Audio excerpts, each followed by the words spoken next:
AG Biraro, government enterprises must strive for clean audits. Last month, the National Leadership Retreat recommended shoring up measures to fight fraud in the public and private sectors as well as recovery of embezzled resources. The retreat resolved that the government should come down hard on individuals or entities that do not abide by Office of the Auditor General's recommendations regarding fighting corruption.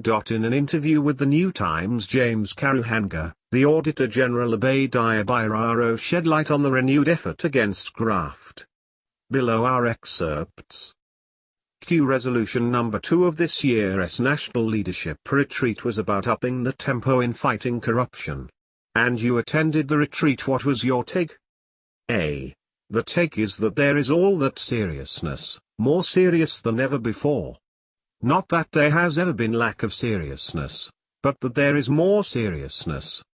Q. So, you made a presentation at the retreat. Tell us what you exactly tackled. A. I was in a team. On the agenda were the anti-corruption institutions, Transparency International, the Parliamentary Public Accounts Committee, the Office of the Auditor General, and the Chief Ombudsman. Each of us made a presentation on how we see things, what is happening, what is not happening, some recommendations. Q. Given that you all observe things in the same country, from what you gathered from presentations by 4 different institutions, do you all see what is happening in the same frame? A. Yes, we do. And, this time around, you could see these 4 presenters, or 3 plus me, are coming up with some initiatives and strength than there has been. In management accounting we call it incremental. Not that it is more important than before, but you are having something to add. What do I mean? People would easily go to slumber and only celebrate that Rwanda is number 3 in Africa behind Mauritius and Botswana. And we, Rwanda, are number 1 in East Africa, and people would be like, oh, I think we have done a kill! But if you saw the manner of presentations and the vigor people put in it, and the discussions, it is serious. Q. What is the real evidence for the seriousness? A. The evidence of the seriousness is what each individual presented. We had to put across cases. It is not just talking. One had to focus on examples. The presentation was based on reports normally presented to Parliament and which reports are participatory in nature, between the Auditor General and the accounting officers.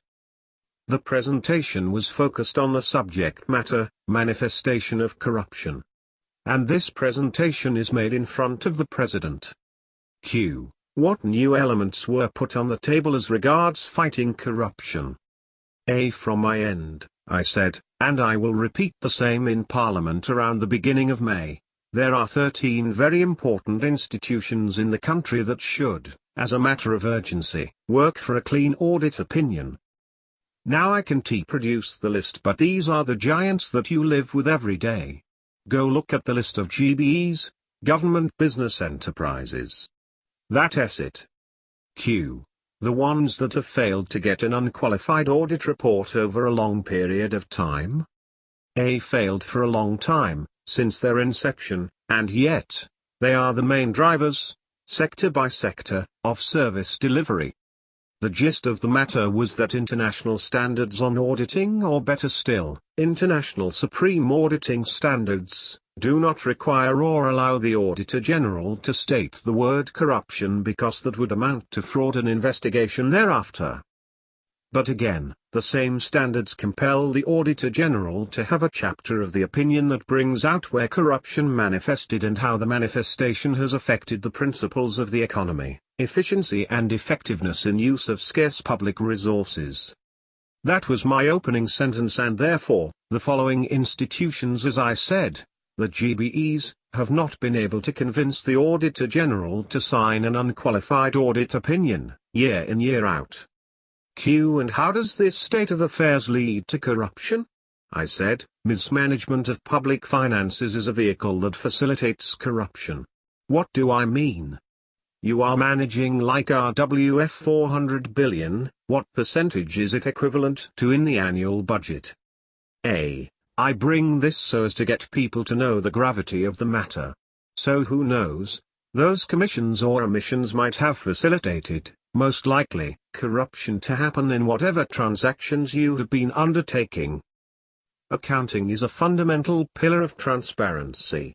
A fundamental pillar of good corporate governance, which corporate governance delivers the goods and services to the intended beneficiaries at the minimum cost, a cost the country can afford. Any headway in the recovery of lost or embezzled public funds? That also featured in the Ombudsman's presentation. For example, there is a case in the media regarding RWF 170 million that was stolen at the University of Rwanda. Recovery is a very hard undertaking because, you see, fraudsters are these corrupt traffickers of transactions either as management or outside management. Those guys are highly crafty. Recovery is not easy, and that's why we as auditors, we are a proactive institution.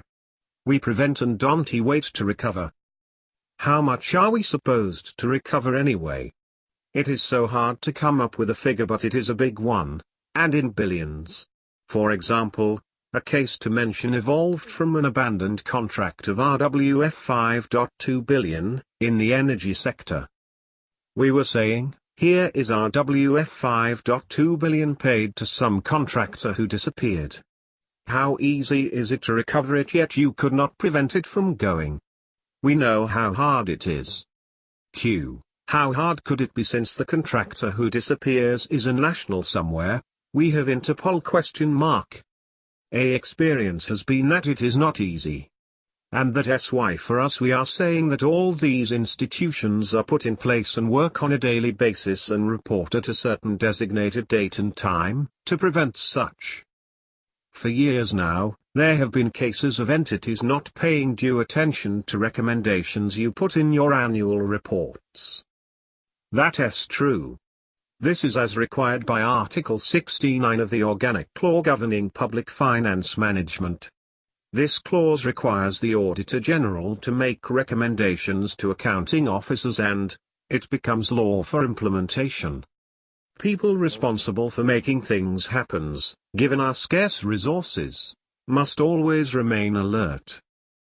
Rwandans will say that this RWF 5.2 billion that was taken by a person who we don't know, can't it put up a hospital, maybe in 9 months? Our focal point, as ever, is prevention.